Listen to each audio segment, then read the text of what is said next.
Araw sa inyong lahat, mga kaibigan, nandito naman ang inyong abang lingkod, Papa Tol, ang sikas na DJ dito sa AM5. Mga kaibigan, kayo ba yung sabi ng mga kaibigan? Huwag na sabihin ng tutulong sa inyong Papa Tol. Dahil lahat ng mga politikong yan ay aking papatulan. Kaya sa lahat ng nagreklamo, pumunta lamang dito sa aming istasyon. Dahil si Papa Tol, huwag niyong inaakit-akit at papatol. Pakita natin ngayon ang isang awitin mula sa sikat na grupong Starlighter. Kita mo, ha? Paano sila mananalig may anting-anting yan? Alas talaga ng dating, no? Mga pagsalita pa lang. Para alam mo, naisip ko yung itsura ni Papa Tol. Parang yung mga action star na brush up yung... Oo, ka-jacket. Tapos pag pumunta doon sa beach, o kaya sa sapa, sa ilog, nakamong pa rin pag naligo. Tsaka yung maski natutulog sa higa. Sa banig, sa tapos. Oo, tapos nakamong lang. Walang yun. Tanghaling tapat na jacket. Hoy! Papa Tol! Idol! Idol! Tingnan mo, sabi ko sa inyo, di ba? Di ba? Angas. Boses pa lang, tapos Tsaka ngayon ako naniniwala, hindi ako naniniwala sa boses. Pag maganda ang boses, pangit. Ito, pogi lang, ganda pa ng boses. Idol niyo ba ako? Idol niyo ako? Oo naman! Super! Kaya ka mag-lari ko eh. Papa Tol, sa picture ako pa ito. Teka muna. Hindi ako si Papa Tol. Seryoso ka? Hindi nga ako. Sino ka? PA ako. PA. Pay? Sino si Pay? PA. PA. PA ka, yung inuutusan ka lang. Eh, kaya pa wala si Papa Tol eh. Idol niyo ba? Hindi na. Ewan ko sa inyo. Si Papa Tol! Sa vlog eh. Hindi ka mo na, dyan ang galing eh. Nandiyan sa loob? Eh, kasi palagi, pasukin natin. Ito, 1, 2, 3, 4, 5, DWS. Ay, dito yun, tara, pasok dito tayo dyan. Hulamig! Dito ah. Saan yung pinto? Saan yung pinto? Ay, Pito. Lamig dito ah. Anong Ano pa yan? Ha? Sandali, hindi ko pa. Dito, malamigan to pala dito. No? Ano, ang dami ka nakakalikon. Oo, may mga ganyan-ganyan pa. Ano muna kami, Brad? Pakikuha muna kami ng kape. Yung sa akin, walang suka lang. Ay, sa akin yung malamig ah. Malamig. Ako, tubig lang. Yung inutos mo na, sabihin mo, hindi namin. Nakikisuyo ka lang, ginaganyan mo yung tao. Kung mababa lang pinag-aralan ng tao, ginaganyan mo na. Hindi ako sa magkape sa bahay. Sige na, tuwa na, boy. Sige na. On air po ulit tayo mga kaibigan. Ito pa rin yung lingkod, Papa Tol. Po tayong mga bisita rito na nakausapin ko at medyo may pagkabaruba lang mga dating eh. Akala siguro nila, hindi ko sila papatulan. Sandali lang po ha, papatugtog po ulit tayo ng isang makabagbag damdaming kanta na pinasikat ng Beverly Brothers. Sino ba kayo, ha? Hoy! Sino ka ba? Ano ba lang kasi ni Sir? Hindi ba kailangan kapatid ni Kuya James yung araw si Boy Alano? Sino ka ba? Hoy, Apeng, tigilan mo ako. Ano ginagawa niyo rito? Ano nga sinasabi? Sino ka mo?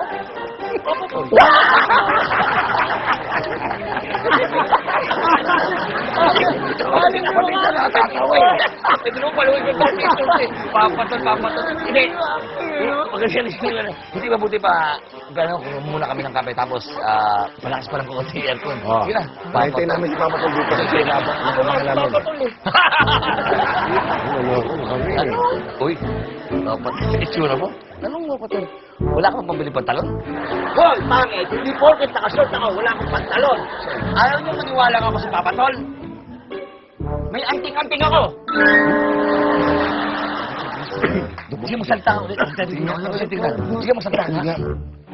May anting-anting ako! Papa Tol! Idol! Huwag mo ko kumaka. Sige ba? Idol ka namin eh. Pwede mo kami. Oo. Pwede mo kami. Sasapang nga to? Isa nga! Nanting mo, kita mo yung... Sabi niya yung papatulan. Idol, ikaw nga. Idol. Mga kaibigan, bumabalik ulit tayo ang inyong lingkod, Papa Tol. Mga kaibigan, meron po tayo rito mga tagahanga na dumalaw sa atin. Medyo matagal na po tayo sa radyo, pero okay lang ako nadalaw ng ganito karaming fans. 3 po sila. Isang medyo cute. Maputi.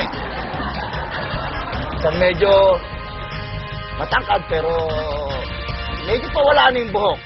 At saka isang mahirap pong sabihin ko sa itsura nito kasi ngayon ako nakakita ng taong ganito kapangit. Uy, ganyan, pupunto. Papatugtog po ulit tayo mga kaibigan. Medyo sumisikip lang po ang dibdib ko dahil sa totoo lang, talagang naantig ang puso ko sa pagdalo ng mga fan. Ito po ulit. Idol! Idol ka namin! Music. Idol! Hoy, mga taga-interview! Ano nangyari? Bakit? Nanginip talaga yung totoo yung sinabi ko. Nanginip ang dibdib ko sa pagdalaw niya. Totoo ka naman namin, idol eh. Sabi sa pagdalaw namin, Baka natuwa sa masyado. Baka naman may nakaalala lang sa'yo yung head ng mga talents. Hindi kaya. Tama na. Ano nangyari dyan kay, sir? Ay, bigla lang siya. Sige, bilangin na natin. Bawal kasi masyadong emosyon dyan. Kaya hindi ako na-atake yan sa puso eh. Hindi niyo ako sa... Sandali! Baka ma-acting na sila. Baka nagkala na dito. Lalabas yung ingay natin. Hoy! Galing niyo ako sa ospital! Ito ako to! Dali na natin! Huwag niyo nang dali. Tanggalin naman niya. Ako na pong bahala. Apo, ako na bahala kayo. Kasi live on air po tayo kayo. Kailangan ng may matitira dito. Kasi live on air na Ang daldal mo! live on air. Parang nire-rewind lang. Hindi na. Lubulan na ako. Ano gagawin natin dito? Ba't ka ba Ano bang... Anong gagawin dito? Bakit di natin sino naman si Papa Idol? Ano ba pumakas pa? Papato dito kayo, maupo kayo. Ha? Maupo kayo.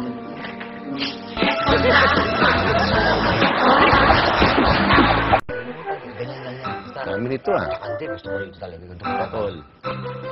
Kailangan naman tayo halos pumalis. Ang baba ng rating, ha? Uy, sino kayo? Ah. Hindi, si Papa Tulo, Dinalaw sa hospital. Ay, inatake yun. Ano Inatake. yun?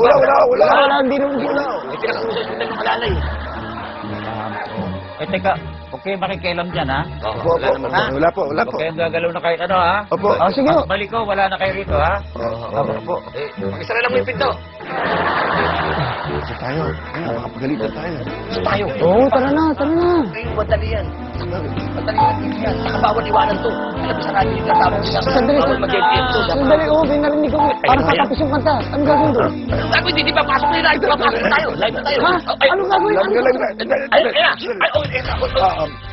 Welcome! Welcome mga kaibigan, mga tagapagkinig. Nandito po tayo sa... tayo? Nasa radio po. Anong tayo? Saan mo tayo nandun? Hindi ko alam. Ano bang pangalan ng stasyon na? Ito. Ayun, ipasahin mo. DWX. Dito tayo ngayon para magbigay ng mga news at tayo.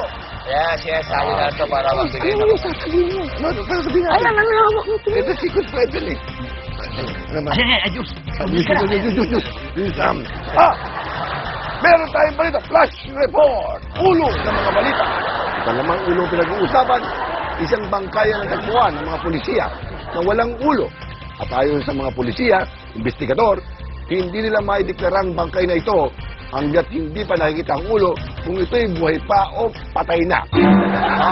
Paring paeng, kasalukuyan, yung habang ibinabalita mo yung may nagbato sa akin, ha? Meron ba? Tama-tama, nagbato sa akin ng balita, yung ulong hinahanap sa nasabing bangkay ay natagpuan na sa bandang Antipolo. Ma'am, ganda balita yan. Inuulit natin, ang ulong nawawala ay natagpuan na sa bandang Antipolo, subalit hindi lamang malapitan ng mga barangay tanong sapagkat ang nasabing ulo ay nandudura.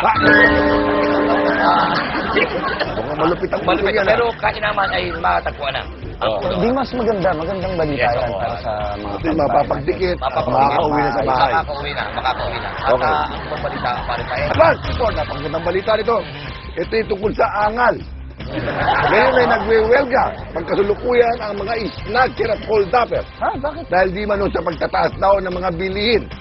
Ayon sa report nila, lahat na po ng mga mamamayan naglalakad sa kalsada, halos wala lang dalang pera at hindi na nila manakawan o maisnatchan. Nakikiusap ang ating mga snatcher at mga hold-upper na sana naman gawa ng pamahalaan na ibaba ang bilihin nang sa ganon ang mamamayan ay may mga pera sa bulsa o sa wallet, pag kanilang dinudukutan, meron sanang makukuha. Parang tama naman yata yung nangyayari ngayon. At least may iwasan yung krimen, yung hindi mga kanais-nais na pangyayari sa ating lipunan. Hindi. Hindi ba Pare dapat- Angelico, maputol kita. Hindi pa pwedeng ganyan sa'yo. Masyado kang mababaw, masyado kang mabait sa mga pangyayari. Para sa akin, tinatawagan ko lahat ng kinaukulan, lahat ng mga otoridad. Bigyan naman natin ng pagkakataon mabuhay ng marangal itong mga snatcher at mga hold-upper. Sana ito'y may mga pamilya nito. Tama, tama. Na ibinubuhay ang kanilang hanap buhay bilang snatcher at mga hold-upper. Naniniwala ako dyan. Aba, mga otoridad, gumalaw naman kayo. Ang sinasabi ko sa inyo, magtrabaho kayo. Paano kung wala ng snatcher at hold-upper? Paano malilinis yan? Sino maglilinis yan? Sa bandang uli, wala na kayong trabaho sapagkat wala nang gagawa ng masama. Parang walang iniwan yan sa mga tagawalis. Ah. Yung mga may tinatawag na naglilinis sa kalye. Ah. Bakit kayo umaangan kung may nagkakalat? Pag wala na nagkalat, wala na kayong trabaho. Dahil sinasabi ko, pag walang snatcher, walang hold-upper, ano pa? Ang gagawin nyo, mga otoridad! At hindi lang yan. At pag luminis sa lahat yan, kung wala ng mga krimen, paano? Wala ng trabaho mga pulis. Yes. Siyempre, sa budget, magbabawas ng empleyado. at Yes, pulis. yes, Mauubos ang ating mga pulis. At sa bandang uli, babaksak ang ating ekonomiya. Nakita niyo yan? Naniniwala ako sa inyo. Salamat. Pasensya na. Ako po, ano ha? Parang May kulang. Ang gagawin ko, ang gagawin natin.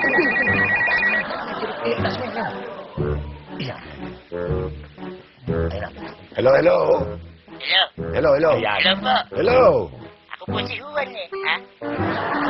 Juan. Juan, magandang araw. Magandang araw din po, sir. Ha? Oh, ano may paglilingkuduan ng ating istasyon? Ganito po kasi yun eh. Ha? Isa po akong watcher carboy, sir eh. Ha? Ako po yung tumutulong sa mga tao magpark na sasakyan nila eh. Ha? Trabaho yan. Maganda yan. Ay, anong problema mo dyan? Kasi po, sir, ganito po yun eh. Ah. Nagdurugo pong puso ko. May irereklamo po ako eh. Ha? Anong reklamo? May ginagabayan po akong driver. Ah. Sa palabas ng kanyang sasakyan sa kanyang parking lot eh. Ha? Ah. Ang matakin niyo, sir. Ha? Pagkatapos ko siyang tulungan, hindi lang ba niya ako binigyan kahit holding barya? Wala niyang puso. Mali talaga na. Hindi. Nakakagigil ginawa sa'yo yan. Baka, yung sa akin naman, sa aking opinion, sa nakikita ko, kapatid na Juan, baka naman nagkaroon lang kayo ng, kumbaga, hindi pagkakaintindihan. Baka yung po pwedeng, baka yung tao ay nagmamadali, merong emergency na kailangan niyang puntahan, o baka yung nanay niya may sakit, kailangan niyang umalis agad, na hindi pare, naman niya sandali. isinasadya na kalimutan yung para dun sa taong nagtrabaho. Pare Angelico, ipinaliliwanag ko sa'yo, masyado kang mabait, masyado kang pusong mamon. Alam mo, may mga taong pinanganak talaga mga mandurugas, mga walang kwenta, hindi marunong magmahal sa kapwa. Kung walang watcher boy, ubos ang kotse yan dito. Totoo yan. Dahil tinakasalalay yung mga kotse yan, ang tinamasabi ko rito, mga walang kwentang tao to. Walang kwentang tao. Kaya sa oras na to, tatawagan natin si Kennel. Tama, para sa Kennel, nawa. tawagan si Kennel. Para na 1, 2, 3, 1. Tawagan si Kennel. Kennel! Kennel. Yes, Kennel pa to, si Kennel pa to. Sino to? Wala kang pakialam kung sino ko. Ang tinatanong ko, ikaw ba si Kennel? Kennel, magandang araw po. Sandali, Magandang araw din po. Ako po si Colonel Maestrado. Ayun. Ako po paglilingkod Ang kahit paglilingkod mo, ano ang gagawin mo aksyon sa isang kawawang watchcar boy na dinakbuhan di umano ng may-ari ng kotse? Balasu ba siya? Ano masabi mo pa, Kennel? Sandali po, driver ko po ba yung nagmamaneho? Wala akong pakialam sa yung dalawa kong driver kanya hindi. Ayaw kitang kausap. Sige! Sige! Lumayas sa akin! Lumayas sa akin! Lumayas ka! Obob ka! Kita mo nga naman. Lumayas ka! Kennel! Hindi mo dapat yan. Pag nanunungkulan, tinanong mo. Tumigil ang tulong. Nabibingi. Huwag nyo naman ginaganyan nito. Sandali. Mga kaibigan, mga kaibigan, kami po ay magbabalik dito sa DWXYZ. Oo, now you know your ABC. Ay pila ng 1, 2, 3, 4 points. Kennel, magkikita pa tayo, Kennel.